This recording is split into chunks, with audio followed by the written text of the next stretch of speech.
The coffee shop smelled of burnt espresso and rain-soaked winter coats. Emma Hartley slouched in the corner booth like she was trying to disappear into the cracked leather. Her gray sweatshirt, 3 sizes too large, and faded to something between ash and regret. The sleeves hung past her wrists. A stain shaped like Italy marked the left knee of her jeans. Spaghetti sauce from a dinner she'd rather forget, back when she still cooked for someone who claimed to love her. No makeup. That had been deliberate. Hair yanked into a knot so messy it looked accidental, which was the point. Her phone sat face down on the table, Sarah's latest text burning through the screen like an accusation she hadn't answered yet. Outside, snow fell in thick curtains over Portland, turning the January afternoon into something hushed and gray. Tuesday. The kind of day people spent avoiding their lives, which made it perfect for this disaster Sarah had talked her into after 6 months of relentless campaigning disguised as friendship. Emma checked the time. 5 minutes late. Maybe he wouldn't show. Maybe she could slip out the back door, text some excuse about a sick cat. Sherlock actually was wheezing this morning, and go home to grade papers and pretend she hadn't agreed to this humiliation. The door chimed. She glanced up, expecting khakis and a forgettable face. Someone Sarah worked with who was nice enough but wouldn't make Emma's chest hurt with the effort of pretending she believed in second chances. The man who walked in wore a suit that probably cost more than Emma's monthly rent. Charcoal gray, cut so precisely it looked like architecture. Tall enough that he had to duck slightly through the doorway, dark hair touched with silver at the temples. In that way, men got to call distinguished while women just called old. He moved like someone who'd never questioned whether a room would make space for him. Emma's stomach dropped. Wrong person. Had to be. This man was meeting someone else, probably someone in heels and pearls waiting at a table by the window. But his eyes found hers across the coffee shop, and something shifted in his expression. Recognition, maybe relief, and he walked directly toward her booth. Her first thought was that Sarah had made a terrible mistake. Her second thought was that she needed to leave immediately before this stranger realized he was in the wrong place, and she had to watch his face change from polite confusion to barely disguised disappointment. He stopped at her table, and up close she could see the fine lines at the corners of his eyes, the kind that came from squinting at too many contracts, or maybe just from carrying weight no one else could see.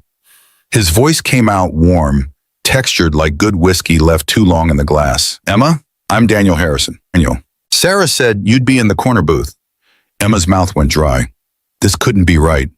Sarah had described her blind date as a nice guy from work who was recently single and could use a friend. Recent and single were the only descriptors, delivered with Sarah's trademark vagueness that usually meant the guy was decent but unremarkable. This man looked like he'd stepped out of a magazine spread on how the other half lived. She glanced down at her disaster of a sweatshirt and wanted the booth to swallow her whole. "That's me," she forced the words out. "You can sit if you want, or not. I mean, if you need to leave, I totally understand." His smile widened, and she caught a glimpse of a dimple in his left cheek, something boyish that softened all that expensive polish. "Why would I leave? I just got here." He slid into the booth across from her with an ease that made her even more conscious of her own discomfort, her spine rigid against the cracked leather like she was bracing for impact. "I have to say, Sarah didn't mention you had the most expressive eyes I've ever seen. They're remarkable." Emma blinked. The compliment felt genuine, which made it worse somehow. "Are you sure you have the right Emma? Emma Hartley works at Lincoln Elementary as a third-grade teacher?" Lincoln Elementary. He leaned back slightly, completely relaxed in a way she envied. "Loves murder mystery podcasts, has a cat named Sherlock, and makes the best chocolate chip cookies in 3 counties, according to Sarah." "That's what I was told." The cookie thing intrigued me most, I have to admit. Despite herself, Emma felt a small smile tugging at her lips. Sarah talks too much. Sarah is thorough. There's a difference. A barista appeared at their table with a practiced smile, and Danielle ordered black coffee before turning to Emma with a question in the tilt of his head. She asked for a chai latte and immediately regretted it. Too specific, too pretentious when regular coffee would have been fine. But he didn't seem to notice or care, just nodded his thanks as the barista retreated. "I have a confession to make." Daniel ran a hand through his hair, and for the first time since he'd walked in, he looked uncertain. I told Sarah not to describe me to you. I asked her to keep it vague. Emma's defenses snapped back into place. Here it comes, she thought. The polite exit, the "you seem nice" but speech, the inevitable disappointment she'd been bracing for since she'd agreed to this disaster. But Daniel kept talking. I've had some experiences with women who were more interested in my bank account than in me. Gets exhausting, pretending you don't notice when someone's eyes light up at the mention of your job title rather than something you have actually said. Emma studied him carefully. There was something genuine in the weariness around his eyes, a bone-deep tiredness she recognized from her own mirror on the bad mornings when Kyle's betrayal felt fresh instead of 3 years old. Sarah didn't tell me anything except that you were single and could use a friend. Emma heard the words coming out more bitter than intended. I almost canceled 3 times. I'm not really in a dating place right now. Or ever again, possibly. She gestured at her sweatshirt like it was evidence. Bad breakup. Theft and abandonment combo special. Sorry, I'm not usually this cynical. Or this underdressed. Full disclosure, I dress like this on purpose. I've been sabotaging my own dates for 6 months. Daniel laughed, a genuine sound that made a few other patrons glance over. That's brilliant. Wish I'd thought of it. I once wore a fake mustache to a set-up dinner. Didn't work, she complimented it. Emma couldn't help but laugh. You did not. I absolutely did. Very dignified mustache. Made me look like a Victorian gentleman, or so I told myself. He accepted his coffee from the returning barista with a quiet thank you. The relationship lasted 3 weeks before she asked if I'd consider investing in her friend's cryptocurrency startup. That's when I knew the mustache had failed its mission. The conversation flowed easier after that, the tension bleeding out of Emma's shoulders as they talked about nothing important and everything that mattered. Daniel asked about her students, and Emma found herself telling stories she usually saved for other teachers. The daily drama of 8-year-olds navigating playground politics and the pure chaos of teaching fractions to children who couldn't sit still. He listened like she was describing something fascinating instead of mundane elementary school life, asking follow-up questions that proved he was actually paying attention. When she asked about his work, he described corporate consulting with enough self-deprecating humor that it almost sounded adventurous. Though she noticed he kept things vague, never quite specifying what his company actually did. The coffee shop began its closing routine around them, chairs stacked on tables in the periphery, the hiss of the espresso machine going quiet. Emma glanced at her phone and startled at the time. 2 hours had vanished like smoke. I should probably go. She reached for her purse, suddenly aware of how much she didn't want this to end. I have lesson plans to finish. Daniel's expression shifted into something hopeful and hesitant at once. Can I see you again? Maybe somewhere you feel comfortable dressing however you want, though I have to say that sweatshirt is growing on me. Every instinct Emma had carefully constructed over 3 years of self-preservation screamed at her to say no, to protect herself, to not risk another heartbreak when the last one had nearly destroyed her. But there was something about Daniel that felt different. Maybe it was the way he'd looked at her ratty clothes and messy hair and smiled like she was exactly what he'd hoped to find. Maybe it was the vulnerability in his eyes when he talked about women who only saw his wallet. Maybe it was just the dangerous flutter in her chest that felt like hope. Okay, the word came out quiet, almost lost in the ambient noise of the coffee shop shutting down around them. But I choose the place, and I'm paying for myself. Daniel stood and offered his hand to help her up. She took it, felt the warmth of his palm against hers, calluses she hadn't expected on someone who looked like he'd never done manual labor in his life. Deal. They walked to the door together, and he held it open, snow swirling into the warm space behind them. Emma's phone buzzed in her pocket, Sarah probably demanding details, but she ignored it, too busy watching Daniel's profile in the streetlight glow, the way snow caught in his hair like stars. What Emma didn't know as she walked to the bus stop alone, Daniel's goodbye still warm on her lips, was that the man she just agreed to see again was worth $2.7 billion. That his consulting firm was actually Harrison Capital, an investment empire with offices scattered across 4 continents. That he was a widower raising a 6-year-old daughter alone, his wife dead 4 years from cancer that took 18 months to kill her. That the careful vagueness about his work wasn't modesty, but self-protection. Learn it hard after women who saw dollar signs instead of a person. All Emma knew, standing at the bus stop watching snow fall over Portland, was that for the first time in 3 years she felt something that might have been hope, and that terrified her more than any amount of money ever could. The library smelled like old paper and possibility. Emma stood outside Portland Public Library's used book sale, checking her reflection in the glass doors and wondering when she'd started caring about first impressions again. 20 minutes in her closet that morning, cycling through outfits like they mattered, before settling on dark jeans without stains and the cream sweater Sarah had given her last Christmas. Minimal makeup, hair actually brushed instead of yanked into submission. Sherlock had watched the entire production with judgmental green eyes, and Emma had told the cat she was allowed to care a little bit. 3 dates in 6 years, she could put in effort for 3 dates. Daniel was already waiting, leaning against the brick facade in dark jeans and a forest green Henley that made his eyes look darker. When he saw her, his face did something that made Emma's stomach flip, pure, uncomplicated pleasure at her existence. You came, like he'd doubted, which seemed impossible for someone who looked like that. I said I would. Emma adjusted her purse strap, nervous energy needing somewhere to go. Plus, I never missed this sale. Last year I found a first edition Agatha Christie for $3. The cat's namesake. The very same. They spent 2 hours wandering through tables of books, their conversation picking up exactly where the coffee shop had left it off. Easy and natural, like they'd known each other longer than one afternoon. Daniel had an unexpected passion for maritime disasters. Titanic, Lusitania, the Edmund Fitzgerald. And Emma introduced him to her favorite mystery authors, the ones Sarah called her guilty pleasure reads. My grandmother got me hooked. Emma held up a dog-eared Ngaio Marsh novel, its spine cracked from multiple readings. She used to say that mystery novels taught you the most important life skill, paying attention to what people don't say. Daniel paused at a table of old postcards and photographs. Portland Harbor in the 1950s, rendered in faded color. Wise woman. My grandfather taught me something similar, but about business. He said the best deals happen when you listen more than you talk. Emma's question slipped out before she could stop it. Is that how you became successful? Sarah mentioned you do well.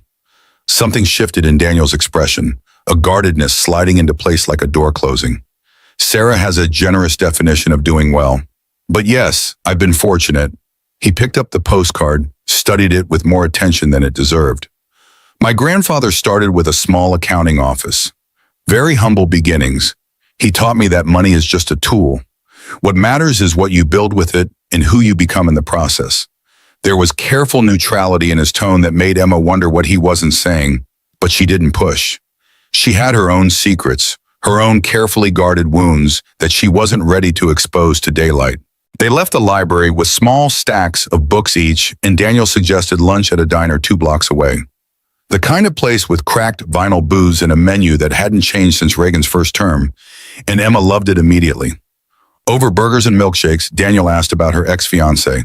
The question was gentle but direct, no dancing around the subject like most people did. Kyle.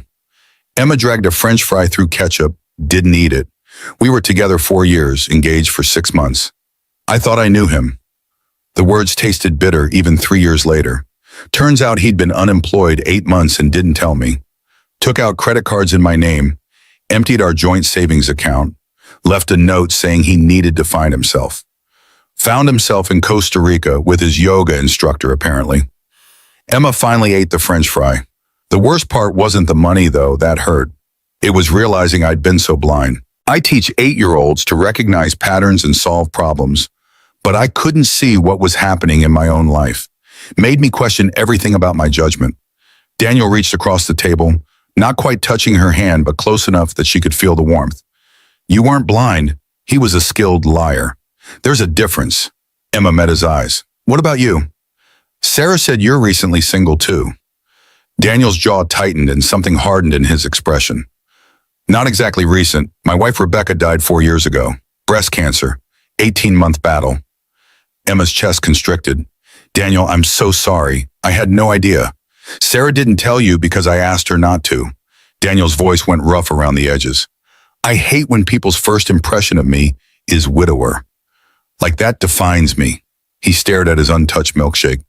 Rebecca was everything. We were college sweethearts. Built a life together, made plans for decades we'd never get. When she got sick, I watched her fight with everything she had, and I couldn't save her. All the money in the world, and I couldn't save her. Emma's voice came out gentle. You were there, that's what mattered. Some days I'm not sure that was enough. The silence stretched between them, heavy with shared grief that looked different but felt the same. People they'd loved who'd left craters in their lives, one through betrayal and one through biology's cruel randomness. Daniel took a breath like he was steadying himself. Emma, there's something else I need to tell you. Something I should have mentioned at the coffee shop, but I was enjoying being just Daniel for a while. Emma's heart sank. Here it comes. The deal breaker, the complication, the reason this couldn't possibly work. I'm not just successful. Daniel met her eyes square on. I'm very wealthy. My grandfather's accounting firm.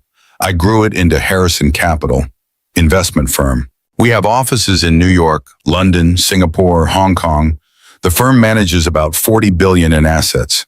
He paused and Emma watched him gather courage for the next part. And personally, I'm worth about $2.7 billion. The word billion hung in the air between them like something physical. Emma's mind went completely blank for 3 seconds, then started racing so fast she couldn't catch a single coherent thought. Billion, not million. Billion with a B. The number was so large, it didn't feel real, couldn't be attached to the man sitting across from her eating a burger at a diner with cracked vinyl booths. I can see you processing that. Daniel's voice came from far away. I should have told you sooner, but I was enjoying being just Daniel for a while. Not Daniel Harrison of Harrison Capital. Just me. Emma's voice came out higher than normal. Harrison Capital, the one renovating the waterfront? That owns half the buildings downtown? Technically, the buildings don't have my name on them. Daniel looked genuinely uncomfortable for the first time since she'd met him. The company does. This is why I don't lead with it. Everything changes. People start calculating net worth instead of listening to what I'm saying. Emma sat back in the booth, her mind reeling. Sarah hadn't just set her up with her boss. She'd set her up with one of the wealthiest men on the West Coast. And Emma had shown up to their first date in a stained sweatshirt like some kind of deranged test he had somehow passed. I need a minute. Emma stood abruptly, the booth's edge catching her hip. I'm not leaving. I just need to breathe. She walked to the bathroom on legs that didn't feel entirely connected to her body, splashed cold water on her face, and stared at herself in the mirror above the chipped porcelain sink. I'm a third-grade teacher who lives in a one-bedroom apartment and considers splurging when I buy name-brand cereal. He's a billionaire, actual billionaire. The math doesn't work. But then she thought about his laugh, the way he'd listened to her stories about 8-year-olds like they mattered more than quarterly earnings, the vulnerability in his eyes when he talked about Rebecca, about being unable to save her despite having enough money to buy hospitals. Emma returned to the table. Daniel was staring at his untouched milkshake like it held answers. And when he looked up at her, his expression was so openly anxious, it made her chest ache. I'm not good at this. Emma slid back into the booth. I don't know how to date someone who probably has a private jet. 3, actually. Daniel winced. Sorry, bad joke, terrible joke, inappropriate joke. Despite everything, Emma laughed. The absurdity of it. 3 private jets like that was something people just casually mentioned over diner food. Melissa, Daniel's voice went serious. I don't want you to think about any of that. I just want to spend time with someone who sees me, not my bank account. Can we try that? Emma took a deep breath. I'm terrible at pretending things don't exist. I'm not asking you to pretend. I'm asking you to get to know me before deciding what the money means. His eyes held something that looked like pleading. I like you, Emma. I like that you dressed in your worst sweatshirt to try to scare me off. I like that you're honest and don't play games. I like that you're sitting here telling me you're terrible at this instead of pretending it's not complicated. Emma felt something settle in her chest, a decision forming before she'd consciously made it. Okay, but I have conditions. Name them. We split everything. I'm not comfortable with you paying for everything all the time. It feels like a power imbalance. Daniel started to protest and Emma held up her hand. I know it's not rational, but it's important to me. Agreed, though I reserve the right to occasionally bring you coffee. We take this slow. Glacially slow. I need time to figure out if this is real or if I'm just dazzled by the impossible fairy tale of it all. I can do slow. Daniel's voice went soft. Though for the record, I'm the one who feels like I'm in a fairy tale. Do you know how rare it is to meet someone genuine? Emma felt heat rise in her cheeks. Complete honesty. No more surprises about who you are or what your life looks like. Deal. They finished their lunch, the tension easing back into comfortable conversation. Though Emma caught herself looking at Daniel differently now, trying to square the man across from her with the abstract concept of billions, and failing completely. As they walked back to their cars, Daniel's phone rang. He glanced at it and grimaced. I have to take this. Business crisis. Can I call you later? Sure. Emma watched him walk away, phone pressed to his ear, his entire demeanor shifting into something more authoritative. The billionaire CEO, she realized. The man who ran an empire. And somehow, impossibly, he wanted to date her. Her phone buzzed. Sarah's text. Tell me everything. Emma smiled despite the chaos in her head, typed back, You have so much explaining to do. What Emma didn't know as she drove home in her 12-year-old Honda with the temperamental transmission was that the business crisis on Daniel's phone was his brother Ryan demanding to know why Daniel was wasting time with some nobody teacher when there were appropriate women who understood his world. Or that Daniel had told Ryan to mind his own business in language colorful enough to make a sailor blush. Or that the real test wasn't whether Emma could handle Daniel's wealth, it was whether she could handle everyone else's reaction to it. 6 weeks passed like something out of a dream Emma kept expecting to wake from. Date 3 at Powell's City of Books. 3 floors of wall-to-wall literature where Daniel bought her a first edition mystery for $45, and she insisted on paying for their coffee afterward. Date 4 at Saturday Market, wandering through artisan stalls while Emma introduced him to Portland's quirky underbelly, and she didn't notice the photographer capturing them from 20 feet away. Date 5 at her apartment, Emma cooking pasta in her tiny kitchen while Sherlock the cat regarded Daniel with deep suspicion, and afterward they'd washed dishes together and kissed for the first time against the counter, slow and careful like they were both afraid of breaking something precious. Date 6 hiking at Columbia River Gorge, where Daniel told her about his childhood, his grandfather's small accounting firm, the lessons in humility and hard work that shaped him, his father's death when Daniel was 15 and suddenly responsible for holding his family together. Emma shared about her parents in Idaho, her father's calloused electrician hands and her mother's nursing scrubs, why teaching mattered more to her than money ever could. They talked about values and found themselves aligned in ways that felt improbable given the gulf in their bank accounts. Date 7 at Crystal Ballroom for an indie band Emma loved, Daniel slightly out of his element but game, and neither of them noticed the tabloid photographer who caught them in profile, Emma's head on Daniel's shoulder during a slow song. The article dropped on a Monday morning like a bomb through Emma's carefully reconstructed life.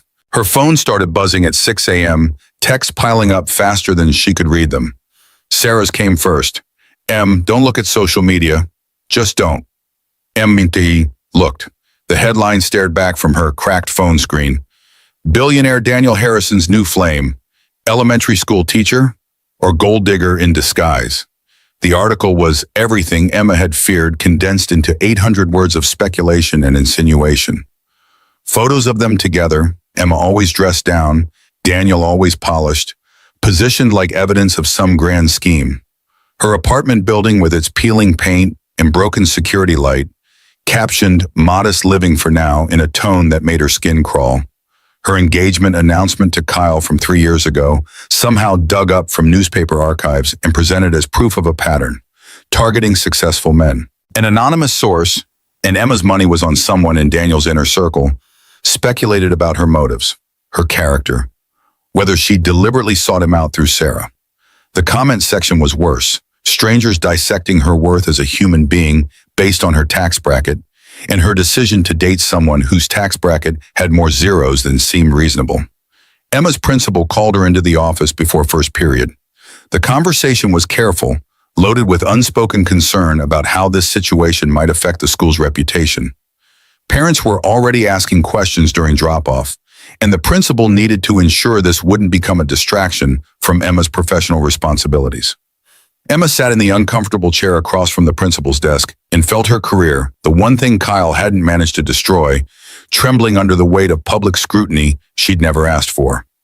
Daniel called during her lunch period. Emma stood in her empty classroom, surrounded by 8-year-olds' artwork about gratitude, and tried to keep her voice steady.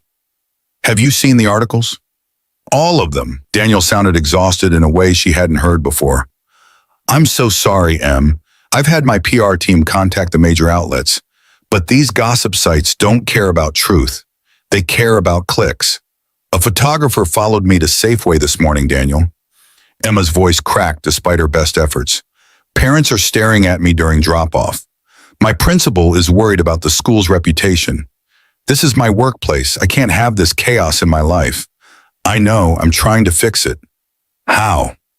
Emma heard the desperation in her own voice. "How do you fix strangers deciding I'm a gold digger? How do you fix people thinking they know everything about me based on my apartment building and my salary?"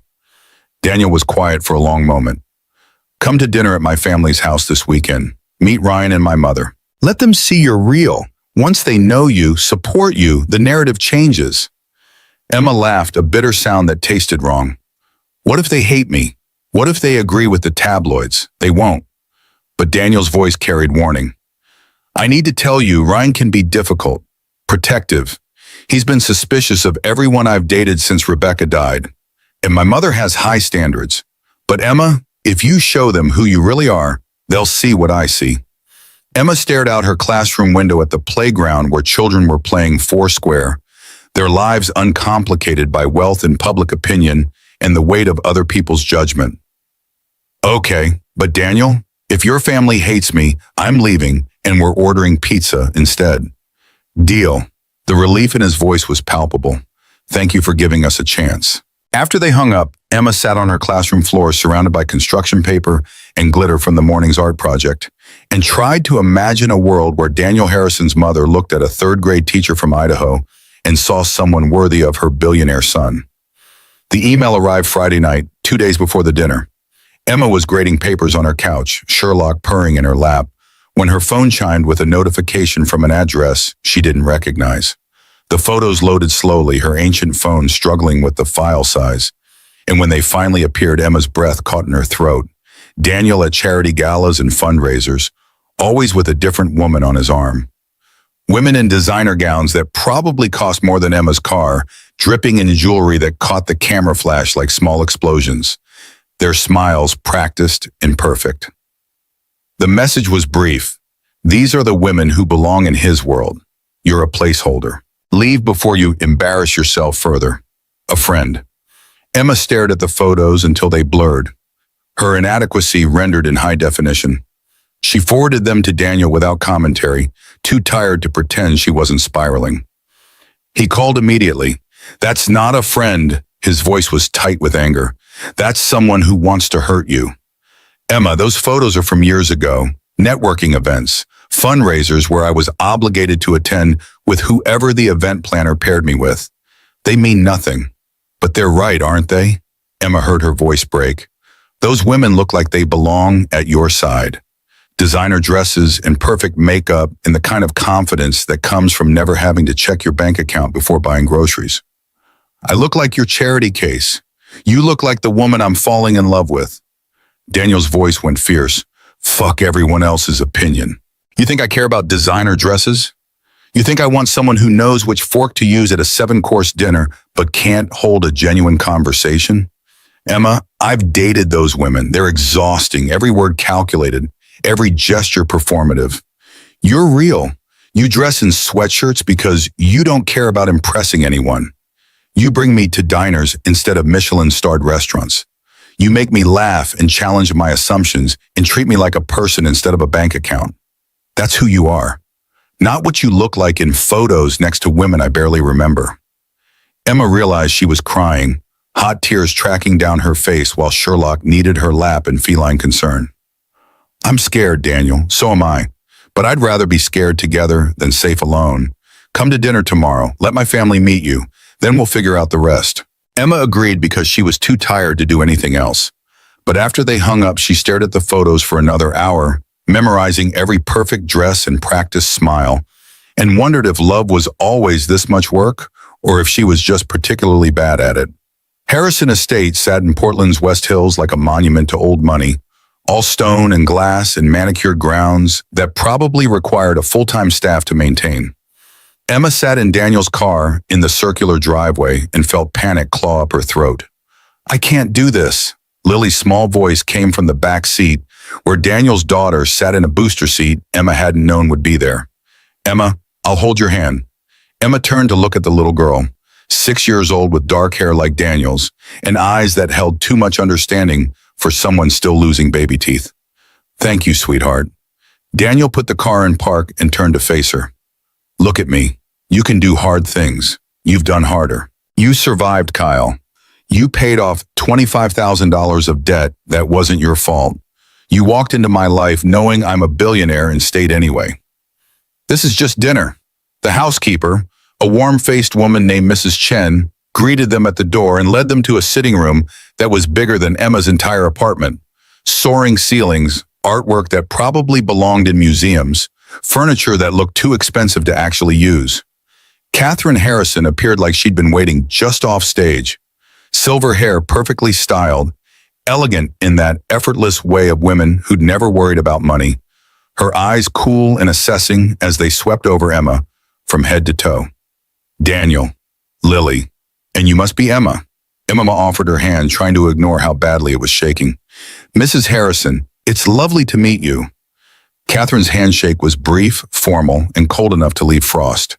"Daniel has told us very little about you. He's been quite secretive." "Protective, not secretive." Daniel's voice carried an edge Emma hadn't heard before. "Given what happened with Victoria, I think my caution was warranted." Ryan Harrison entered like he owned the room, which he probably did partially. Younger than Daniel, but with the same sharp jawline, though where Daniel's eyes held warmth, Ryan's were calculating and cold. "So you're the teacher." Ryan didn't offer his hand. "Interesting choice, Dan. Very unexpected." The formal dining room seated 20, but only 4 places were set, Lily having been swept away by Mrs. Chen to eat with the household staff. Emma sat across from Ryan, Catherine at the head of the table, Daniel beside her, radiating tension she could feel through the air. Catherine started the interrogation before the first course arrived. "Tell us about your family, Emma." "My parents live in Boise, Idaho." Emma kept her voice steady through force of will. "My father's a retired electrician. My mother was a nurse. I'm an only child." "And your education?" "Portland State, bachelor's in elementary education." Catherine's tone carried judgment so subtle it was almost deniable. "And you've been teaching how long?" 9 years, same school." Ryan leaned back in his chair with practiced casualness. "Must be quite a change, dating Daniel. Different lifestyle than you're used to. It is different." Emma met his eyes, but Daniel is kind and thoughtful, which matters more than lifestyle. Still, Ryan's smile didn't reach his eyes. Must be tempting. The money, the access, the opportunities. "Ryan." Daniel's voice carried warning. Catherine cut in before the tension could escalate. "I'm curious about your engagement. What was his name? Kyle Brennan?" "That ended badly, I understand." Emma's blood went cold. They'd investigated her, dug into her past like she was a background check instead of a person. "Yes." Emma forced the word out. "Kyle defrauded me. I've been paying off the debt he left for 3 years. Ryan made a sympathetic noise that sounded rehearsed. $85,000. That's quite a burden. Must be difficult on a teacher's salary. Emma realized with sick certainty that they knew everything. Every credit card Kyle had opened in her name, every dollar she'd scraped together to pay back money she'd never spent, every sacrifice she'd made to rebuild credit he'd destroyed. Catherine's voice went soft with false concern. "Daniel has always been generous with those in need. I'm sure he's offered to help with that burden." The implication landed like a slap. "You're here for his money." Emma set down her fork with careful precision. She'd spent 6 weeks being polite, being quiet, trying not to make waves. That ended now. "Actually, Mrs. Harrison, Mr. Harrison," her voice came out steady despite the fury underneath. "I didn't know who Daniel was when we met. Your employee Sarah set us up on a blind date. She described him as a nice guy from work who could use a friend. I showed up in my rattiest sweatshirt specifically to discourage any romantic interest because I've been avoiding dating since Kyle destroyed my credit and disappeared." The table went silent. What attracted me to Daniel? He listened when I talked about my students like their problems actually mattered. He made me laugh. He was kind to the barista. He didn't make me feel stupid for not knowing about wine or art or whatever else you all probably consider essential knowledge. Emma looked directly at Ryan. And honestly, I keep waiting for this to become less terrifying. But every day, there's a new article calling me a gold digger. Photographers outside my school, someone, apparently, investigating my finances like I'm a criminal. So forgive me if I'm not performing gratitude for the privilege of being interrogated over a meal I can't even pronounce. The silence stretched so long, Emma could hear her own heartbeat. Catherine's expression shifted, something that might have been respect flickering behind the cool assessment. Well, at least you have a spine. That's more than I can say for the last 3 women Daniel brought home. You should know that Ryan is protective of his brother, sometimes to the point of rudeness.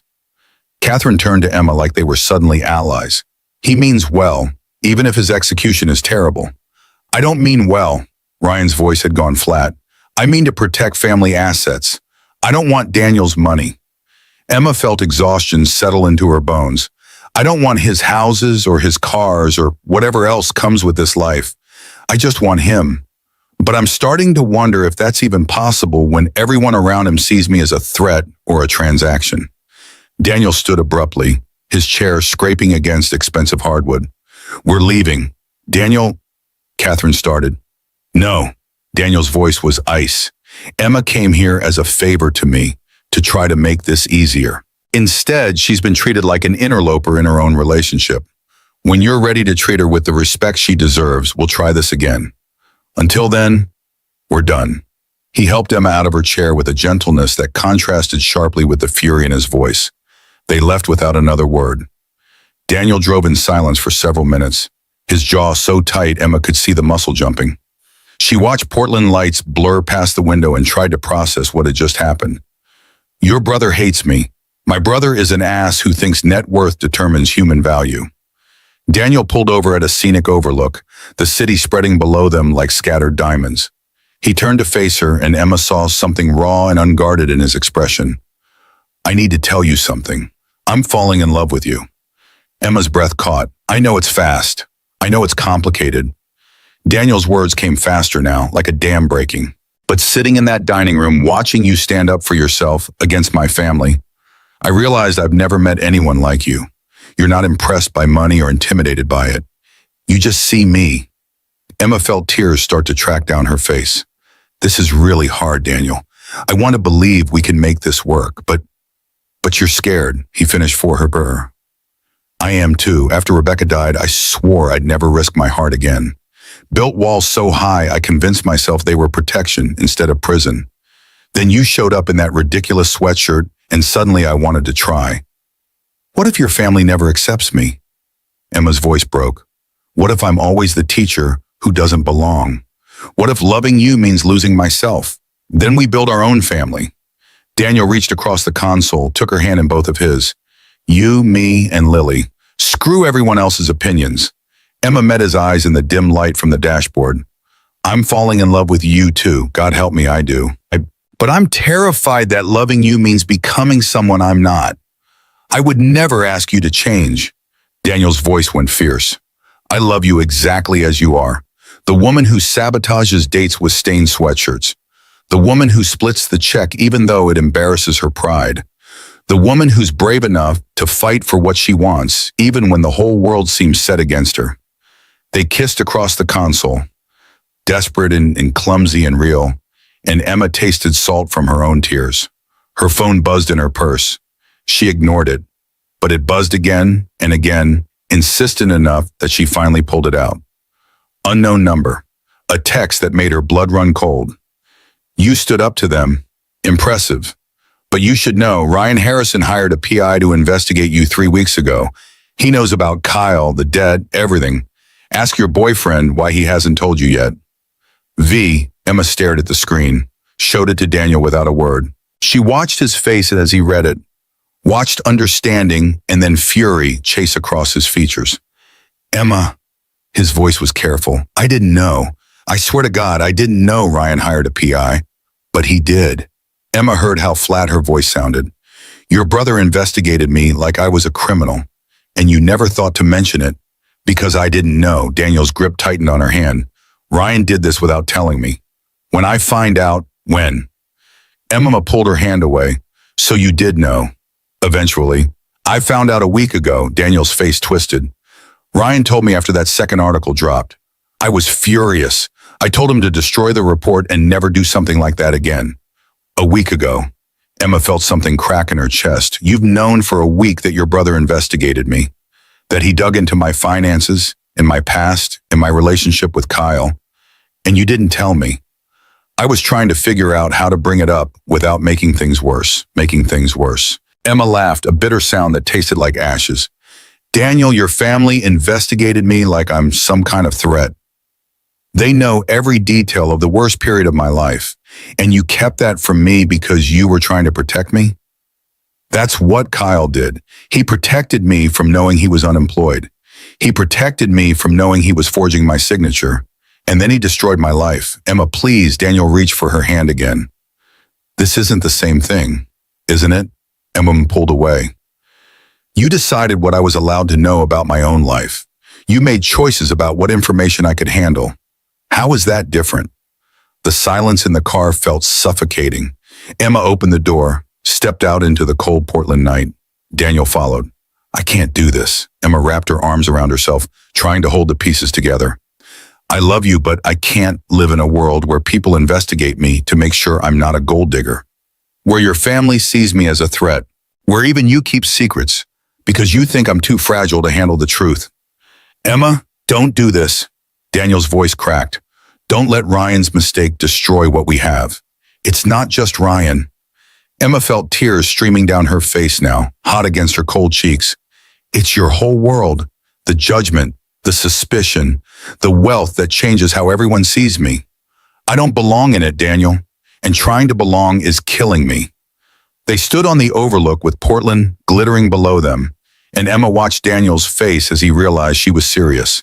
That this was breaking had maybe been breaking since the first tabloid article, since the anonymous photos, since the moment she'd understood exactly how much money stood between them.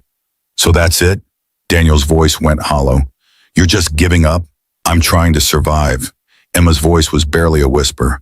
And I can't survive this. She called an Uber from her phone, stood in the cold waiting for it, while Daniel watched from 10 feet away. Like the distance was a canyon neither of them knew how to cross. When the car arrived, Emma looked back once. Daniel stood in the glow of the city lights, and even from a distance, she could see the devastation on his face. What Emma didn't know as the Uber carried her home through snow-dusted streets was that Ryan's investigation had uncovered more than just her debt. The PI had found Kyle Brennan in Playa del Carmen, Mexico, living under an assumed name with a new girlfriend he was systematically defrauding, had documented his pattern across 3 states, 7 women, over $200,000 in fraud, had gathered enough evidence that federal prosecutors would be very interested in a case involving wire fraud cross state lines. And Ryan was about to make a decision that would either save Emma's faith in the Harrison family or destroy it completely. Emma curled up on her couch with Sherlock purring against her chest and cried until she couldn't breathe, until the sky outside her window started to lighten with dawn, and tried to convince herself she'd made the right choice, even as her heart felt like it was breaking apart behind her ribs. 2 months stretched like years. Emma threw herself into work with the kind of desperation that looked like dedication if you didn't look too closely. Teaching during the day, stocking shelves at Target 3 evenings a week, weekend tutoring sessions where she helped high schoolers through algebra they'd probably never use. Every spare dollar went straight to the debt, $1,500 in March, $1,800 in April. And watching the number tick down felt like the only victory she was allowed. Her apartment became smaller, lonelier. Sherlock followed her from room to room like he knew something was broken and didn't understand why she couldn't fix it. Sarah visited every Thursday with Thai food and concern. Emma couldn't meet head-on, talking around the Daniel-shaped absence in every conversation until Sarah finally gave up trying to be subtle. You're both miserable. Sarah sat cross-legged on Emma's worn couch, carton of pad thai going cold in her hands. What are you waiting for? Proof that this can work. Emma stared at her own untouched food. That I won't wake up one day and realize I've lost myself trying to fit into his world. You stood up to his entire family at dinner. You told off a billionaire for keeping secrets. Sarah's voice went fierce. You're the least lost person I know. The question isn't whether you can fit into his world, it's whether he's worth building a new world together. Emma didn't have an answer for that, so she changed the subject and pretended not to notice Sarah's disappointment. The school year ended in a blur of standardized tests and field day chaos. Emma watched her third graders graduate to fourth grade and felt the familiar ache of letting go, of watching children she'd poured herself into walk away toward teachers who'd never know what these kids had needed at 8 years old. One student gave her a card with crayon flowers and shaky handwriting. Thank you for being the best teacher. I'll miss you. Emma cried in her empty classroom after the last bus pulled away, surrounded by bare walls and the ghost of a year she'd survived through force of will. Her phone stayed mercifully quiet.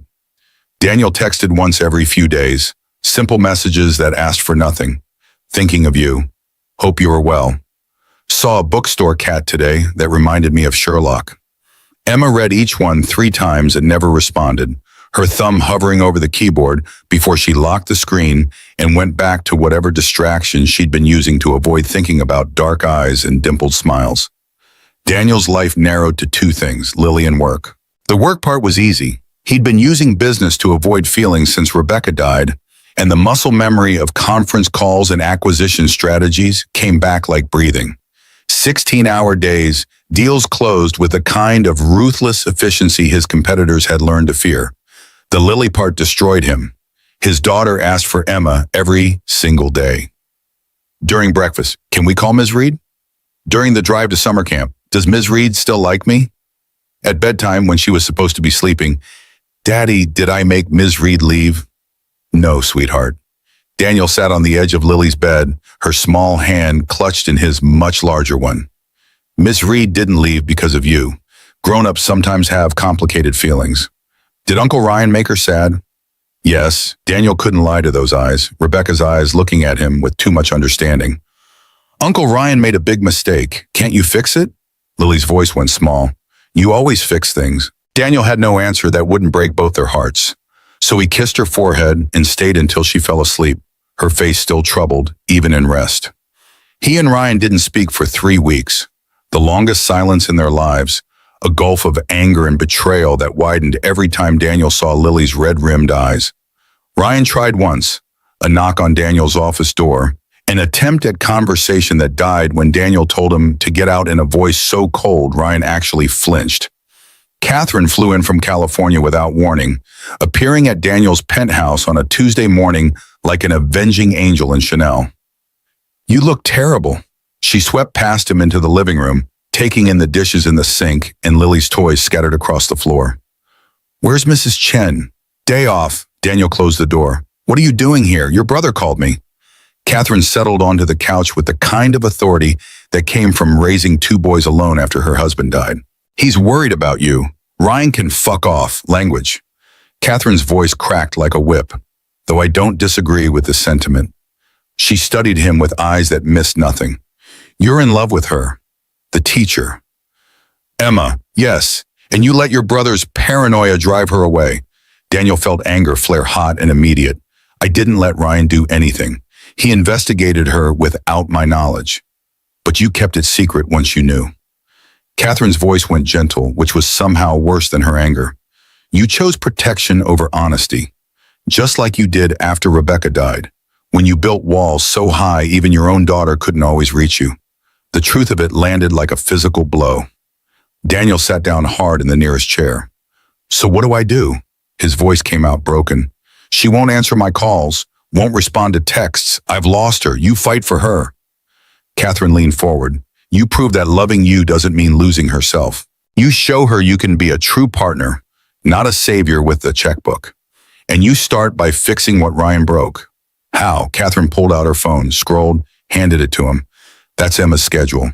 3 jobs, working herself into exhaustion, paying off debt that was never hers to begin with. Daniel stared at the screen, saw tutoring sessions and target shifts and the weight of other people's mistakes crushing someone he loved. You can't solve this with money. Catherine's voice was steel wrapped in silk. But you can give her the tools to solve it herself. Talk to Ryan. Make him understand what his fear cost everyone. Ryan's guilt tasted like ash and regret, flavors he'd never developed a tolerance for in 40 years of being right about most things. He sat in his home office while his wife Jessica stood in the doorway with crossed arms and a look that suggested his comfort was the least of her concerns. You need to fix this. I was trying to protect him. Ryan's defense sounded weak even to his own ears. By destroying his happiness? Jessica's voice carried the kind of disappointment that hurt more than anger. By treating a good woman like a criminal? Ryan, I've watched you be calculating in business for 10 years, but this was cruel. I didn't mean... Intent doesn't matter, Jessica cut him off. Impact does. Daniel won't speak to you. Lily won't look at you during family dinners. And Emma's working 3 jobs while you sit here feeling sorry for yourself. Ryan looked at the private investigator's report on his desk. Emma's entire life reduced to 40 pages of financial records and background checks.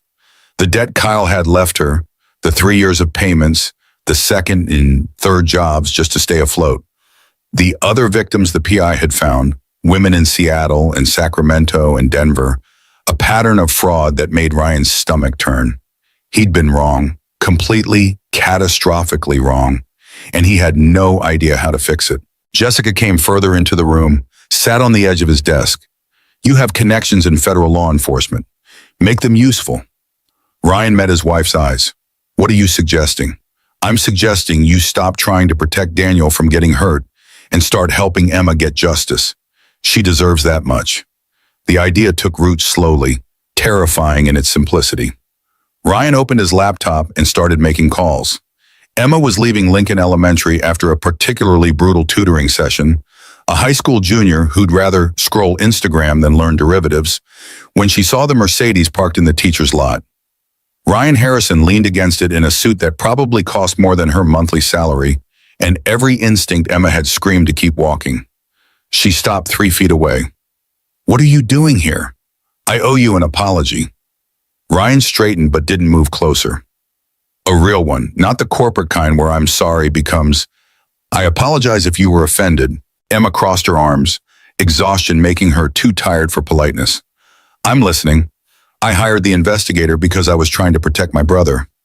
Ryan's voice was steady, but his eyes held something that might have been shame. Victoria hurt him badly 2 years ago, sold private information to tabloids, made his life hell for months. I swore I'd never let anyone do that again. So you assumed I was like her. I assumed everyone was like her.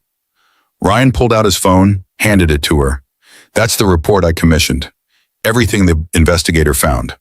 Emma took the phone with shaking hands, saw her life laid bare.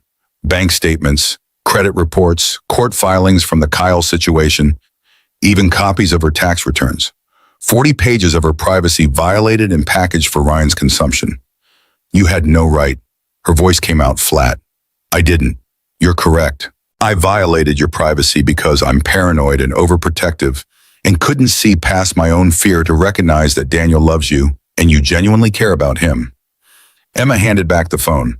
Why are you telling me this? Because I found something else. Ryan pulled up another file. Kyle Brennan is in Playa del Carmen, Mexico, living under the name Kevin Brennan. He's scamming another woman, Ashley Morrison, 29, a nurse, and he's done this before. Ryan showed her photos, Kyle with different women in different cities, surveillance shots from the investigator's comprehensive work, Seattle 3 years before Emma, Sacramento 2 years before that. A pattern of fraud stretching back almost a decade. 7 women total, over $200,000 in combined fraud. He crosses state lines, which makes it federal wire fraud. Emma stared at the photos, saw her own pain reflected 7 times over in strangers' faces. That son of a bitch. I have connections at the FBI. Ryan's voice went careful. Financial Crimes Division. If you're willing to testify, provide documentation, they can build a case. Extradition from Mexico is complicated, but possible with federal charges. Emma looked up sharply. Why would you help me? Because I was wrong about you. Ryan's voice carried something that sounded like genuine remorse. You're not with Daniel for his money. If anything, his wealth makes your life harder. You work 3 jobs to pay off debt, That wasn't your fault while my brother is miserable and my niece cries herself to sleep asking why you left. Emma felt tears prick at her eyes, forced them back. I didn't leave because of Kyle's debt. I left because loving Daniel felt like losing myself. I understand that now. And I'm sorry I made it worse. They stood in the empty parking lot while June's son beat down and Emma tried to decide if she believed him. Ryan's expression held none of the calculation she'd seen at that disastrous dinner. Just exhaustion and regret and what might have been hope. Okay, her voice came out steadier than she felt. Connect me with your FBI contacts, not for Daniel, for all the women Kyle hurt. Ryan nodded, thank you. And Emma, my brother loves you. He's been miserable for 2 months. If there's any part of you that still cares about him, don't let my mistake be the reason you walk away. Emma didn't answer because she couldn't, not without admitting how much she missed Daniel's voice and Lily's laughter and the version of herself she'd been when love felt possible instead of terrifying. The FBI agent's name was Lisa Tran, mid-40s with sharp eyes and a handshake that meant business. They met in a coffee shop downtown, not the one where Emma had first met Daniel. She couldn't handle that. And Agent Tran laid out what a federal case would require. Your testimony, documentation of the fraud, cooperation with the investigation, which means possibly months of interviews and depositions. Emma spread her own documents across the table. 3 years of carefully organized proof that Kyle had destroyed her credit and disappeared. Credit card statements, loan paperwork, forged signatures she'd testified to in small claims court that went nowhere. Agent Tran reviewed everything with the kind of attention Emma had spent years wishing someone in authority would pay. When she looked up, her expression had shifted from professional interest to righteous anger. Ms. Hartley, this is textbook wire fraud. Multiple victims across state lines, clear pattern of behavior, digital evidence. With your cooperation and the information Mr. Harrison's investigator provided, we can build a solid case. How long? 6 to 12 months for investigation and extradition. Federal trials move slowly, but Kyle Brennan won't be running this scam on anyone else. Emma signed the cooperation agreement with hands that only trembled slightly. Watched Agent Tran pack up the documents that would finally force Kyle to face consequences for what he'd done. Outside the coffee shop, Emma called Ryan. He answered on the first ring. I signed with the FBI. Her voice was steady. Thank you for making this possible. You're welcome. A pause. Emma, have you talked to Daniel? No, he misses you. Lily asks about you every day.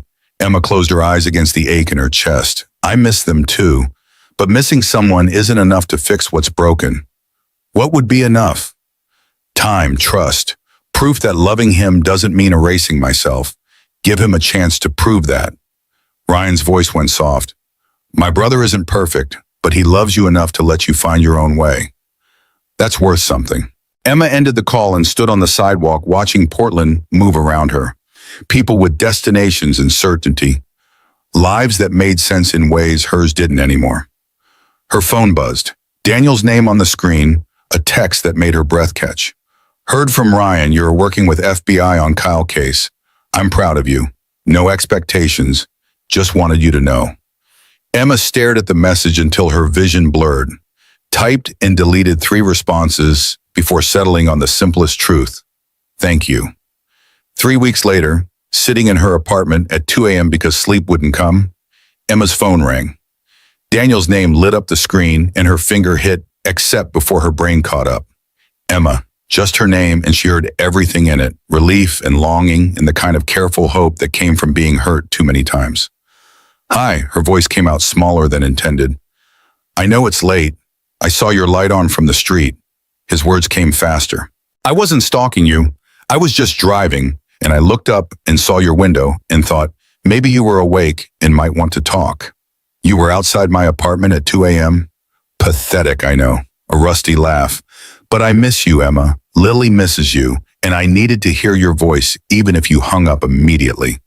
Emma walked to her window, looked down at the street, saw his car parked under the broken streetlight, a dark shape in the shadows. I miss you too. The admission cost her something. But missing each other doesn't fix the problems. Can I come up? 5 minutes. If you want me to leave after that, I will. Emma buzzed him in before she could reconsider. Spent the 3 minutes it took him to reach her door, trying to remember how to breathe normally. When she opened the door, Daniel looked like hell, shadows under his eyes, clothes rumpled, hair disheveled in ways that suggested he'd been running his hands through it for hours. But his eyes, when they met hers, held so much raw feeling that Emma's careful defenses started cracking. They sat on opposite ends of her couch, Sherlock immediately claiming Daniel's lap like the traitor cat he was. "I'm sorry," Daniel's voice was rough, "for Ryan's investigation, for not telling you immediately when I found out, for every way I failed to be the partner you deserved." Emma pulled her knees to her chest. "I'm sorry too, for shutting you out completely, for not giving you a chance to explain before I ran. I don't want to lose you." Daniel looked at her with such naked vulnerability it hurt. "But I also don't want it to be the reason you lose yourself. So tell me what you need. What would make this work?" Emma took a shaky breath. "I need to handle my debt myself, all of it. No loans, no gifts, no making it disappear. I need to know I can stand on my own even while standing beside you." "Done. What else? I need you to trust me with the hard truths, even when you think you're protecting me, especially then. I need to be a partner who knows what's happening, not someone you shelter from reality." "I can do that." Daniel's hand twitched like he wanted to reach for her, but didn't. "Anything else? I need time to rebuild trust, to figure out how to love you without fear swallowing me whole." "I'll wait as long as it takes." Daniel's voice was steady. "I'm not going anywhere, Emma. I love you, not in spite of the complications, because of who you are when facing them." Emma felt tears start to fall, hot tracks down her cold face. "I love you too. God, I've been miserable without you. So can we try again? Slowly, carefully, however you need it to look?" "Yes." The word came out on a sob. "Yes, we can try." Daniel crossed the couch and pulled her into his arms, and Emma let herself break open against his chest while he held her like she was something precious he'd thought he'd lost forever. They spent the rest of the night talking about boundaries and expectations, about how to navigate his wealth without it consuming her identity, about Lily, and whether Emma was ready to be part of a child's life again after walking away once. By the time dawn broke through Emma's curtains, they'd rebuilt something fragile but real. Not the effortless romance of their first 2 months, but something harder won and possibly stronger for it. Daniel left at sunrise with a kiss that tasted like new beginnings and old hope. Emma watched his car pull away and felt something settle in her chest. Not the absence of fear, but the presence of choice. Her phone rang an hour later. Catherine Harrison's number. "Emma?" Catherine's voice was brisk. "I hope I'm not calling too early. I have a proposition for you." What neither Daniel nor Emma knew as they began the careful work of rebuilding trust was that Catherine had made a decision that would either solve their biggest problem or create an entirely new one. She'd established a foundation to help teachers facing financial hardship, and Emma Hartley was about to receive a consulting offer that would pay exactly $85,000, with benefits that looked suspiciously like a wealthy mother-in-law's attempt to remove every obstacle between her son and the woman he loved. Whether Emma would accept help that looked like charity or recognize it as the kind of support partners gave each other when love meant building something together instead of surviving separately, remained to be seen. Catherine's proposition arrived via email the morning after Emma and Daniel reconciled. Formal letterhead in legal language that took 3 readings before Emma understood what she was looking at. The Cross Family Foundation, newly established Catherine as chair, was creating an educational support program for teachers facing financial crises. They needed a consultant with firsthand experience to design the framework, establish eligibility criteria, develop outreach strategies. Compensation, $85,000. Signing bonus, $85,000, payable immediately. Emma stared at the numbers until they stopped looking like coincidence and started looking like exactly what they were. A solution wrapped in professional language. Catherine's way of removing every obstacle between Daniel and happiness without making it look like charity. The phone rang before Emma could decide how she felt about any of it. "Before you say no." Catherine's voice carried steel beneath silk. "This is legitimate work. I've been planning this foundation since my husband died 20 years ago, but I never had someone with the right expertise to launch it properly. You have that expertise. You've lived through financial fraud, rebuilt your credit, worked multiple jobs while maintaining your career. You know what teachers need because you are what teachers need. It's the exact amount of my debt. Emma's voice came out flat. That's not a coincidence. No, it's strategic. Catherine didn't apologize for it. I'm offering you a job that pays what you're worth while simultaneously solving a problem that's destroying your relationship with my son.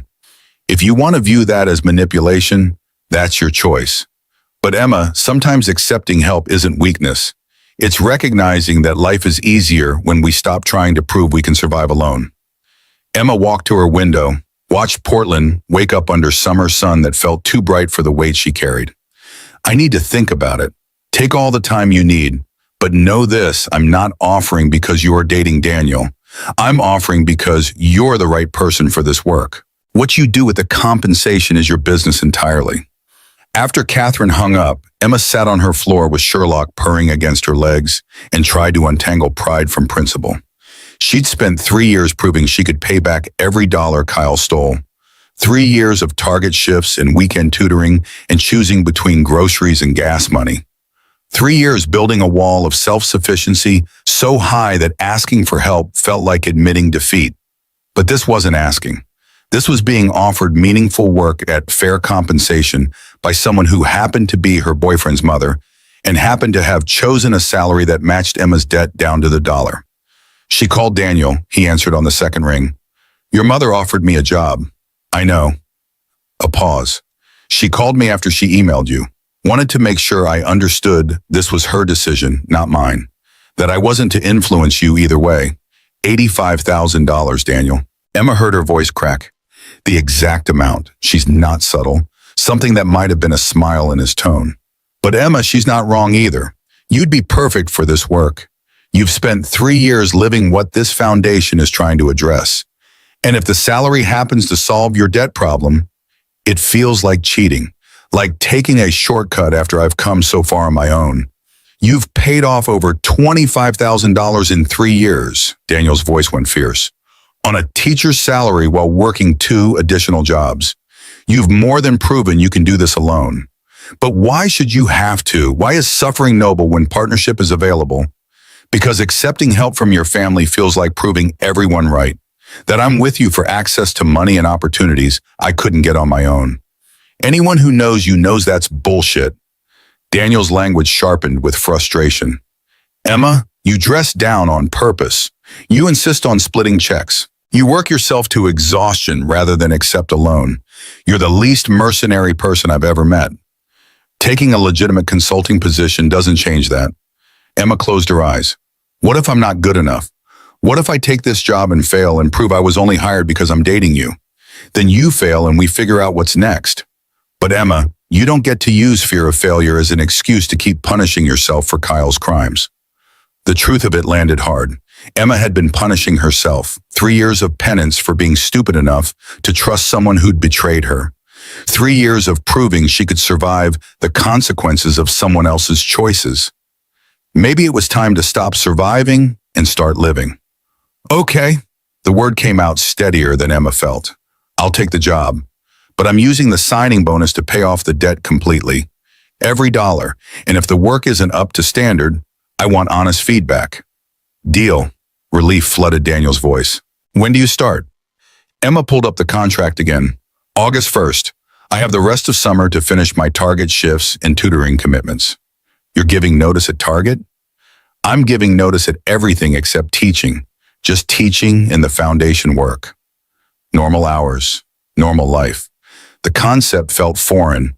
Going home after school ended, evenings free, weekends without shifts. Emma had forgotten what that kind of space felt like. 2 weeks later, Emma sat in her bank's parking lot with her phone showing a balance she'd worked 3 years to see. The signing bonus had cleared that morning. She'd transferred $85,000 to the loan servicer in a single payment, watched the debt counter drop to 0 for the first time since Kyle had left. Emma cried in her car for 20 minutes. Great heaving sobs that shook her entire body. Relief and grief tangled together. Relief that the weight was gone. Grief for 3 years spent under its crushing pressure. She'd survived. She'd won. She'd proven to herself and everyone else that Emma Hartley could rebuild from rubble and come out whole. Daniel found her there, still crying, makeup destroyed and eyes red. He'd known somehow, probably tracked the payment like he tracked everything that mattered, and he didn't say a word. Just opened her car door and pulled her into his arms while she fell apart against his chest. "I did it." Her voice came out broken. "It's done. I'm free. You've always been free." Daniel's hand moved through her hair, gentle and grounding. The debt was just a number. You were never defined by it. But Emma had been defined by it, shaped by 3 years of paying for someone else's theft. And now the shape of her life could change, stretch into spaces she'd denied herself. That evening, Daniel took Emma and Lily to dinner. Nothing fancy, just a pizza place Lily loved where the staff knew to bring crayons without asking. Lily sat between them, coloring princesses and chattering about summer camp, her small hand reaching for Emma's periodically like she needed to confirm Emma was real and staying. Mama Emma. The name slipped out casually, and Lily's eyes went wide with horror. "I mean, Ms. Reed, I'm sorry, I know you're not my mom. Emma's heart cracked open. "Sweetie, it's okay. You can call me whatever feels right." Lily looked at Daniel for confirmation. He nodded and Lily's face transformed into pure joy. "Mama Emma," she tested the name again. "Is that okay? Because you're not my first mama who's in heaven, but you're my mama who's here. I would be honored to be your Mama Emma." Lily launched herself into Emma's arms with enough force to nearly knock her off the bench seat, and Emma held this child who'd lost one mother and chosen another, and felt the last piece of herself that had been holding back finally surrender. Daniel watched them with eyes that held everything, love and loss and hope rebuilt from disaster. His hand found Emma's across the table and squeezed once, a promise neither of them needed to speak aloud. The foundation work consumed Emma's August in the best possible way. She met with teachers from across Oregon, documented their stories of medical debt and student loans, and the thousand small financial crises that plagued people who'd chosen service over salary. She designed intake forms and eligibility criteria, built partnerships with credit counseling services and legal aid organizations. She hired a small staff, 2 other teachers who'd survived their own financial disasters, and together they created something that felt like purpose. Catherine oversaw everything with the kind of attention that came from genuine investment rather than obligation. She challenged Emma's assumptions, pushed back on ideas that didn't scale, championed the work to donors with the kind of passion that opened wallets. "You're good at this." Catherine handed Emma a revised budget proposal covered in her neat handwriting. "Better than I anticipated. You understand systemic problems in ways most consultants never grasp." I lived them. Emma reviewed the changes, saw Catherine had increased funding for legal services. "This is good. Teachers facing fraud need lawyers who understand financial crimes." "Exactly." Catherine leaned back in her chair. "Emma, I want to offer you something beyond the initial contract. Full-time director position, salary commensurate with experience, full benefits, autonomy to build this program however you see fit." Emma's breath caught. "I'm a teacher. That's my career. You'll still teach." Catherine's voice was matter-of-fact. "Part-time, 3 days a week. Lincoln Elementary already agreed to the arrangement. You'd teach Monday through Wednesday, run the foundation Thursday and Friday." Best of both worlds. Why? Emma searched Catherine's face for ulterior motives. "Why invest this much in me?" "Because you're going to marry my son." Catherine's directness was startling. "And because you're brilliant at work that matters. I don't waste talent, Emma, not even when it comes gift-wrapped in a relationship I initially mistrusted." Emma felt something shift, a final piece of acceptance clicking into place. "I don't know what to say." "Say yes, or say you need time to think." "But Emma, stop questioning whether you deserve opportunities. You've earned everything you have." The school year started with Emma teaching 3 days a week and running the foundation 2 days, a balance that felt sustainable in ways her previous life never had. Her classroom filled with new third graders, fresh faces with their own stories, and Emma poured herself into teaching with energy she'd lacked when exhaustion was her baseline. Daniel picked her up after school on Wednesdays, a routine that became sacred. They'd drive to Lily's school together, collect a chattering 6-year-old full of camp stories, head home to Daniel's penthouse where Emma now kept a drawer of clothes, and Sherlock had grudgingly accepted residence. They were building something. Not the whirlwind romance of their first 2 months, but something steadier. Partnership that meant shared decisions and combined efforts, and the kind of trust that came from surviving the worst and choosing each other anyway. October brought Kyle's extradition. Agent Tran called Emma on a Thursday afternoon, her voice carrying satisfaction. "We got him. Arrested in Playa del Carmen this morning. Federal marshals are flying him back to Portland tomorrow. Trial scheduled for March." Emma felt cold spread through her chest. "I'll have to testify?" "Yes, but Emma, we have 7 victims willing to testify. This case is airtight. Kyle Brennan will spend years in federal prison." The trial happened during spring break, March weather turning Portland gray and cold. Emma stood outside the federal courthouse in a navy suit Catherine had helped her choose. Professional's armor for facing the man who destroyed her credit and disappeared. Daniel sat in the gallery, Ryan beside him for once. Sarah squeezed Emma's hand before she took the stand, and Agent Tran gave her an encouraging nod. Kyle looked older, softer around the edges. His tan faded in federal custody. When Emma walked past him to the witness stand, he didn't meet her eyes. The prosecution walked her through everything. The relationship, the discovery that Kyle was unemployed, the forged credit applications and loan documents, the morning she'd woken to find him gone and her savings account emptied. Emma's voice stayed steady through all of it. 3 years of distance turning pain into facts she could recite without breaking. The defense tried to paint her as complicit, suggested she must have known what Kyle was doing. Emma met the lawyer's eyes and let her answer come through clear and cold. "I trusted the man I was engaged to marry. That's not complicity. That's being human."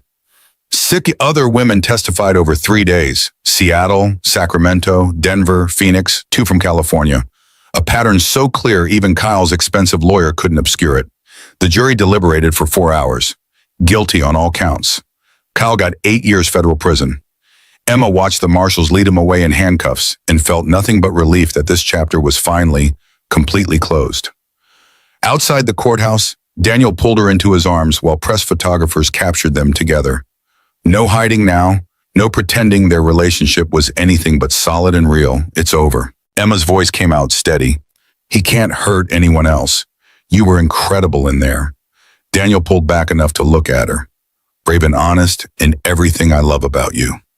Emma kissed him right there on the courthouse steps. Propriety be damned, and felt the last weight of Kyle's betrayal lift into Portland's gray sky. June arrived with the kind of sunshine that made Oregon residents forget 8 months of rain. Daniel had been planning something for weeks. Emma could tell by the way he got secretive about his phone, the way Lily giggled when Emma asked about weekend plans. Saturday morning, Daniel announced they were going to Cannon Beach. Just the 3 of them, a day by the ocean, nothing fancy. Emma packed swimsuits and sunscreen, made sandwiches because old habits died hard, and spending money on beach food still felt wasteful. They drove 2 hours with Lily singing along to radio pop, Daniel's hand on Emma's knee, windows down and salt air pouring in. The beach house Daniel's family owned sat on a cliff overlooking the Pacific, modest by Billionaire standards, but still stunning. Floor-to-ceiling windows, weathered cedar siding, a deck that hung over crashing waves. Rebecca and I bought this before Lily was born. Daniel helped Emma unload bags, his voice careful around his late wife's name. "It's the only place that still feels like her without hurting." "I'm glad you kept it." Emma meant it. Rebecca deserved to be remembered in beautiful places. They spent the afternoon building sandcastles with Lily, the little girl directing construction with the kind of authority that suggested future CEO material. Daniel and Emma followed orders, digging moats and shoring up walls while Lily placed seashells like precious jewels. The tide came in slowly, waves creeping closer to their elaborate fortress. Lily watched the water with 6-year-old philosophy. "Nothing lasts forever." Her voice went solemn. "But that's okay because we can build new castles tomorrow." Emma and Daniel exchanged glances over Lily's head. Such wisdom from someone still losing baby teeth. Evening brought cooler air in a sunset that painted the sky in shades of fire. Daniel suggested a walk, just the adults, and Mrs. Chen appeared from the house to watch Lily with the kind of timing that suggested conspiracy. They walked south along the beach, waves rushing over their bare feet, Emma's hand tucked into Daniel's like it belonged there. He was nervous. Emma could feel it in the tension of his shoulders, see it in the way he kept starting to speak and stopping. "You okay?" She bumped his shoulder with hers. Terrified, actually. Daniel stopped walking, turned to face her with the sunset at his back. "Emma, these past 9 months have been the hardest and best of my life. Losing you, getting you back, learning how to be partners instead of just people in love." Lily appeared on the beach ahead of them, clearly visible when she was supposed to be in the house. She ran toward them, waving something that caught the light. "Look what I found!"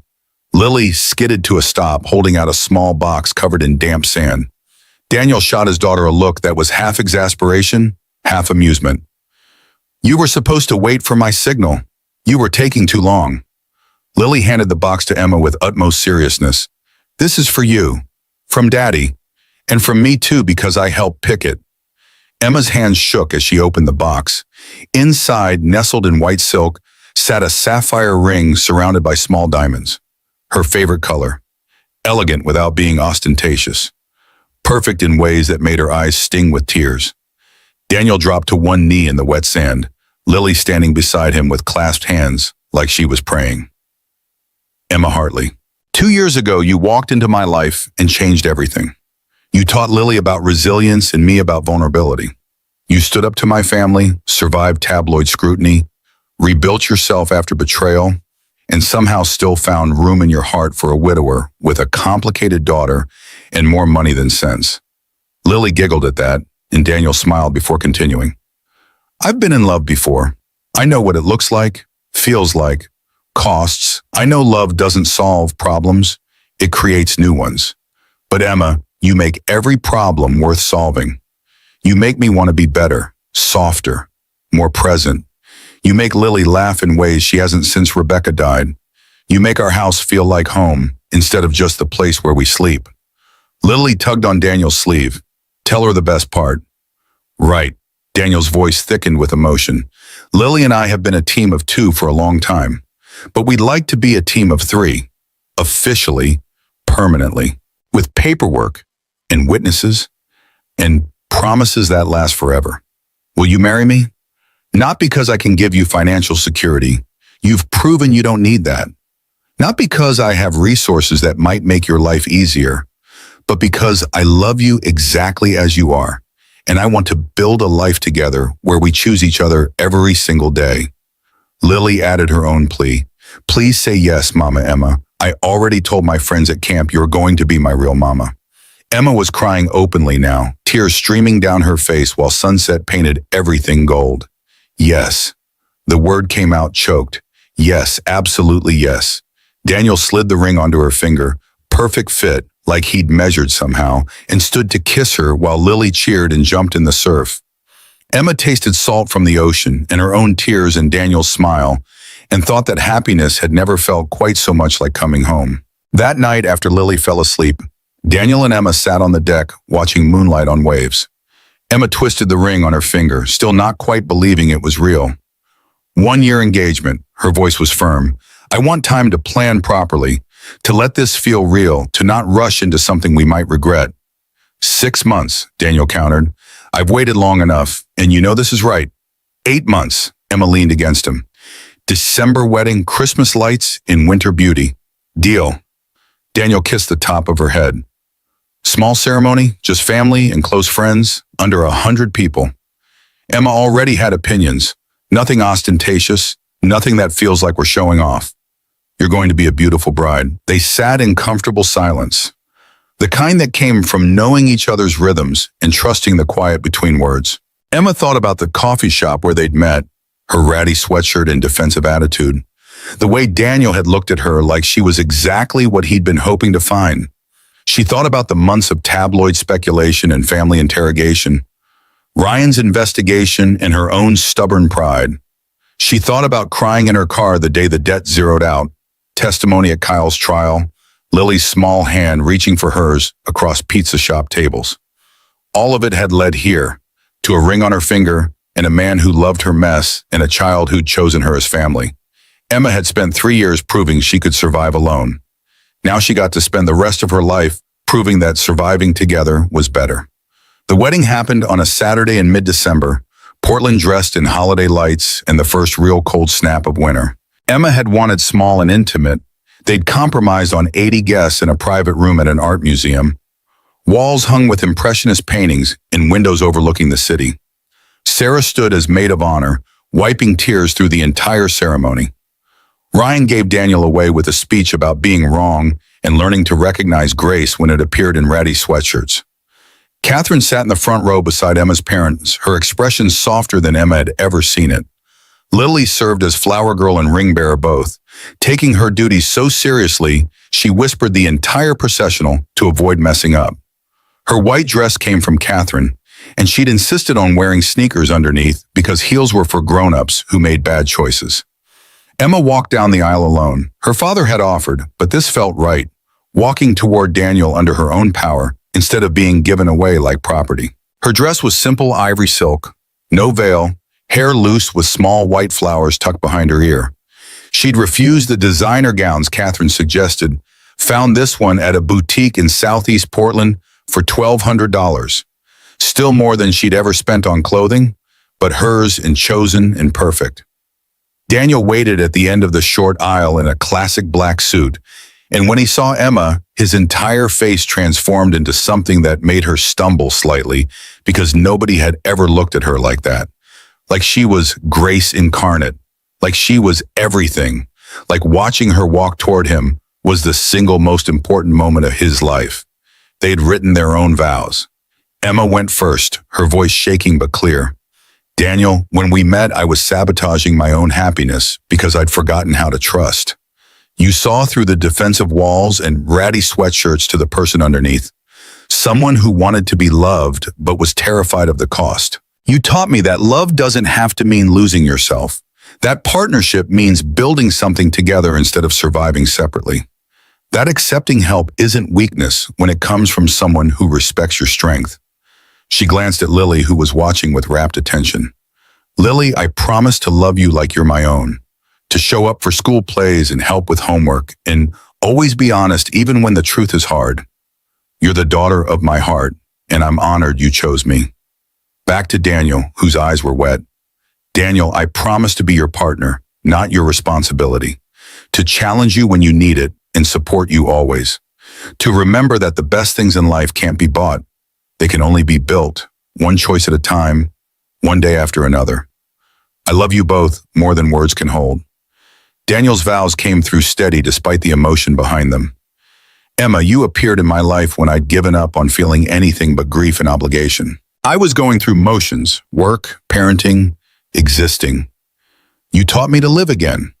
You showed Lily what it means to be loved by someone who chooses you every single day. You proved that love isn't about grand gestures or expensive gifts. It's about showing up, being honest, fighting for what matters. His voice roughened. I promise to respect your independence while building our interdependence. To be honest, even when protection feels kinder. To remember that you don't need saving, you need a partner who sees your strength and stands beside it. I love you, Emma, for exactly who you are. For the woman who wore stained jeans on our first date and stood up to my family and rebuilt herself from nothing. You make me better. You make us better. And I promise to spend the rest of my life earning the gift of your trust. The officiant pronounced them married, and Daniel kissed Emma like she was oxygen and he'd been drowning. Lily cheered loud enough to startle everyone, and then their small crowd erupted in applause. The reception was everything Emma had wanted. Simple food, good wine, a playlist of songs that mattered. She danced with her father, who cried and told her he was proud. Daniel danced with Lily, who stood on his shoes like she had since she was 2. Ryan gave a surprisingly emotional speech about being wrong and learning to recognize family when it chose you. Sarah's speech was hilarious, taking credit for the entire relationship and demanding a baby be named after her. Catherine's toast was briefest and most impactful. To Emma, who taught this family that love means seeing people as they are, not as we wish them, Emmington. Who proved that strength comes in forms we don't always recognize. Who loved my son and granddaughter with enough courage to walk away when staying felt wrong, and enough grace to come back when the foundation was solid. Welcome to the family, officially. We're lucky to have you. Emma cried into her wine glass, and Daniel pulled her close while everyone else raised their glasses in agreement. They honeymooned in Oregon, Emma's insistence, wanting to explore her home state properly instead of jetting off somewhere exotic. A week at the coast, long walks on beaches where Lily found tide pools and Emma collected sea glass. They stayed in small bed and breakfasts, cooked their own meals, made love with windows open to the sound of crashing waves. Normal. That was the word Emma kept coming back to. This felt normal in the best possible way. Not glamorous or dramatic, just real and steady and right. 2 years passed in the kind of comfortable rhythm that came from building life together instead of surviving it. Emma taught 3 days a week, her third graders still the highlight of her professional life, and ran the foundation 2 days. The program had helped over 100 teachers in its first 18 months, providing legal assistance and financial counseling and emergency grants, but had kept people from drowning in debt the way Emma nearly had. Daniel had achieved something Emma would have thought impossible: work-life balance. He left the office by 6 most evenings, coached Lily's soccer team on Saturdays, took cooking classes with Emma on Sunday mornings because neither of them had learned as children, and Lily declared their initial attempts criminal. They'd bought a house in Portland's suburbs, not the penthouse, which felt too much like Daniel's old life, but a 4-bedroom craftsman with a yard where Sherlock could hunt squirrels and Lily could build fairy houses. Emma had insisted on paying half the mortgage despite Daniel's protests, and they'd compromised on her paying what felt fair based on her salary, while his money went into trusts for Lily and future children and charitable foundations that did real work. March brought an evening that started normally. Dinner cooked together, Lily's homework at the kitchen table, Daniel reading contracts while Emma graded papers. But Emma felt different, often ways she couldn't name, exhaustion that reached bone deep. Daniel noticed immediately. "You okay? You've been quiet all week, just tired." Emma marked another paper with more force than necessary, and nauseous. Might be coming down with something. Daniel's expression shifted into something careful. "How long have you been nauseous?" Emma thought back. "Week and a half, morning sickness mostly, though stomach flu usually." She stopped, met Daniel's eyes across their kitchen table, saw hope and fear war across his features. "Oh." The word came out small. They drove to the pharmacy together after Lily was asleep, Mrs. Chen staying with her like this was normal instead of potentially life-changing. Emma bought 3 different pregnancy tests because if she was doing this, she wanted to be absolutely sure. Daniel waited outside the bathroom door while Emma took all 3 tests, his nervous energy palpable through solid wood. Emma lined them up on the counter and watched as pink lines appeared one after another after another. Positive. All 3. Emma opened the door. Daniel stood there looking terrified and hopeful, and so much like the man who'd walked into that coffee shop 4 years ago that Emma's breath caught. "I'm pregnant." Saying it out loud made it real. "We're having a baby." Daniel pulled her into his arms, and Emma felt him shaking. "You're sure?" 3 tests, sure. Emma laughed, slightly hysterical. "We're going to have a baby, Daniel. Lily's going to be a big sister." They stood in their bathroom holding each other while the world rearranged itself around new possibilities. And Emma thought about sandcastles and promises and building things that lasted longer than one tide cycle. The family dinner where they announced happened in late March, Catherine hosting at her Portland house with Ryan's family present. Lily sat between Emma and Daniel, vibrating with the secret she'd known for a week.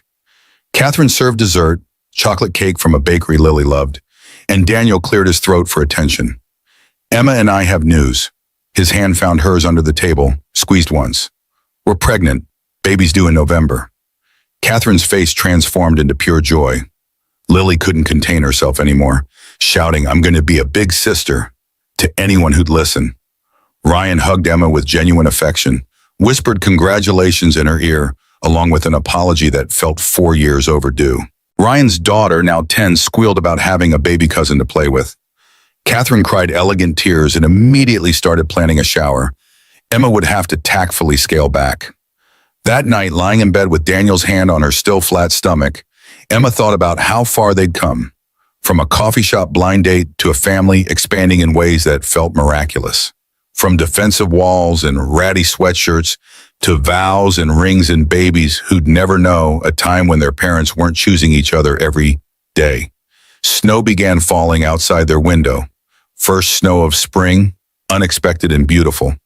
Emma watched flakes catch the streetlight and thought about full circles, about how the best stories started and ended in the same weather, how everything old became new again if you waited long enough. Daniel's voice came soft in the darkness.